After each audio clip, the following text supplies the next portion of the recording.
ಬೇಕು ಅನ್ನಿಸತ್ತೆ, ಬೇಕು ಅಂದಿದ್ದನ್ನು ಪಡೆದುಕೊಳ್ಬೇಕಾಗತ್ತೆ. ಪಡೆದುಕೊಳ್ಬೇಕು ಅಂತಂದಾಗ ಯಾರದ್ದೋ ಎದುರು ಕೈ ಮುಗಿದು ನಿಲ್ಲಬೇಕಾಗತ್ತೆ, ತಲೆ ಬಾಗಬೇಕಾಗತ್ತೆ, ಬೆನ್ನು ಬಾಗಿಸಬೇಕಾಗತ್ತೆ.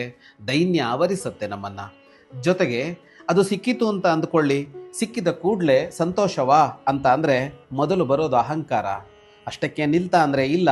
ಆ ಅಹಂಕಾರ ಇದೆಯಲ್ಲ, ಅದೊಂದು ಅಸಂತುಷ್ಟಿಯನ್ನು ಹುಟ್ಟಿಸತ್ತೆ. ಏನು ಅಂದರೆ ಇಷ್ಟು ಸಾಕಾಗಿಲ್ಲ, ಇನ್ನೂ ಬೇಕು ಅಂತ ಅನ್ನಿಸುವಂತೆ ಮಾಡುತ್ತೆ. ಅದಾದ ಮೇಲೆ ಇನ್ನೊಂದು ಅಪಾಯ ಇದೆ, ಏನು ಗೊತ್ತಾ? ಸಿಕ್ಕಿದ್ದು ದಕ್ಕಲಿಲ್ಲ ಅಂದರೆ, ಕಳಚಿಕೊಂಡು ಹೋಯಿತು, ಕಳೆದು ಹೋಯಿತು ಅಂದರೆ ಅಪಾರವಾದ ದುಃಖ ಆವರಿಸತ್ತೆ. ಅರ್ಥೀಕರೋತಿ ದೈನ್ಯಂ ಲಬ್ಧಾರ್ಥೋ ಗರ್ವಮಪರಿತೋಷಂಚ ನಷ್ಟ ಧನಶ್ಚ ಸಶೋಕಂ ಸುಖಮಾಸ್ತೆ ನಿಸ್ಪೃಹ ಪುರುಷಃ. ಆದರೆ ಯಾರಿಗೆ ಈ ಆಸೆ ಇಲ್ವೋ ಅವನು ಸುಖವಾಗಿರ್ತಾನೆ.